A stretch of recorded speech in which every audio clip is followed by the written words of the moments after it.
Being fearful avoidant really isn't easy because on one hand, the fearful avoidant really wants the closeness and the intimacy of a relationship. And on the other side, that's what they fear the most. So what you'll see with a fearful avoidant is that they will engage in the on again, off again type relationship. They'll threaten to break up with you. They might even break up with you. Within a year, they might break up with you 4 times, 5 times. But then once they feel like they have gotten that peace and calm and release that they get from isolating and pushing you away, then they'll come back for the intimacy. Then it feels safe again. So it's extremely disorientating, and it's also very taxing for the fearful avoidant person themselves. In today's video, we're going to talk about why fearful avoidants choose unavailable partners. And there's a whole variety of types of unavailable partners, and some of them might surprise you. The fearful avoidant feels emotionally safe with emotionally unsafe people, meaning people who aren't available for them emotionally, because they're afraid of intimacy. So it's actually perfect for them to be with someone where they know that things can never work out anyway. You see what I mean? For someone who fears being stuck in a very intimate relationship and who always wants to have one foot in, one foot out, it feels extremely safe to be with someone where they know it could never happen.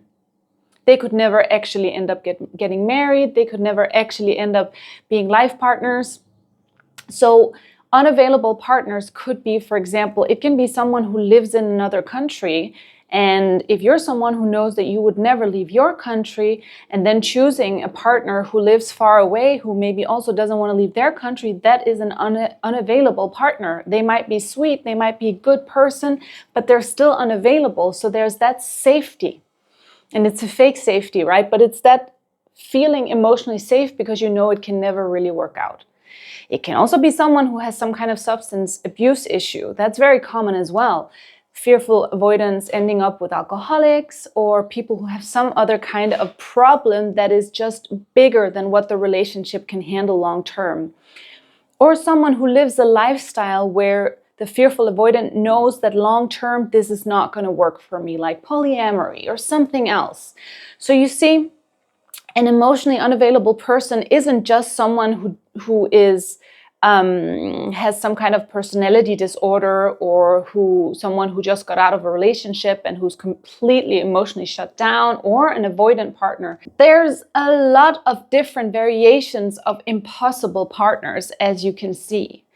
And that's why if you have a friend who is fearful avoidant, or if you yourself are fearful avoidant and you keep on seeing, let's say it's a friend, and you keep on seeing this friend getting into one impossible relationship after the other, that's actually subconsciously because that feels more safe for the friend to be in a relationship like that. They don't feel safe if they meet, let's say, a woman and she meets a great guy. He's emotionally available. He lives right down the street. He's a wholesome guy. He has a great job. He's ready for commitment. He's sweet. He's funny, etc., etc.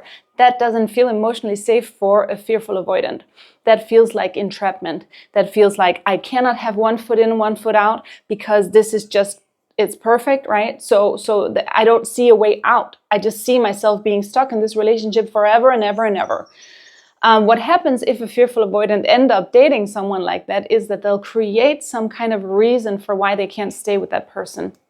Typically, it'll be something like, it's too boring, I'm not really in love with this person. They'll make up some kind of excuse so that they still can be in that state of mind where they have one foot in, one foot out. So you see, being with a fearful avoidant, or actually being fearful avoidant, is so exhausting. It's so exhausting. And the key for the fearful avoidant person to work on themselves is to make a decision, is to practice being okay with choosing something 100%.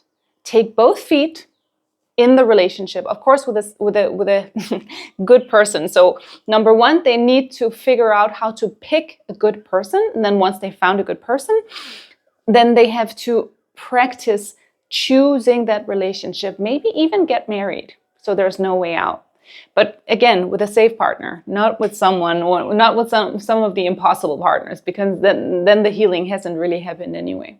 I hope this video was helpful. If you liked it and you want me to make more content like this, please like the video and subscribe to my channel, and I look forward to seeing you again soon.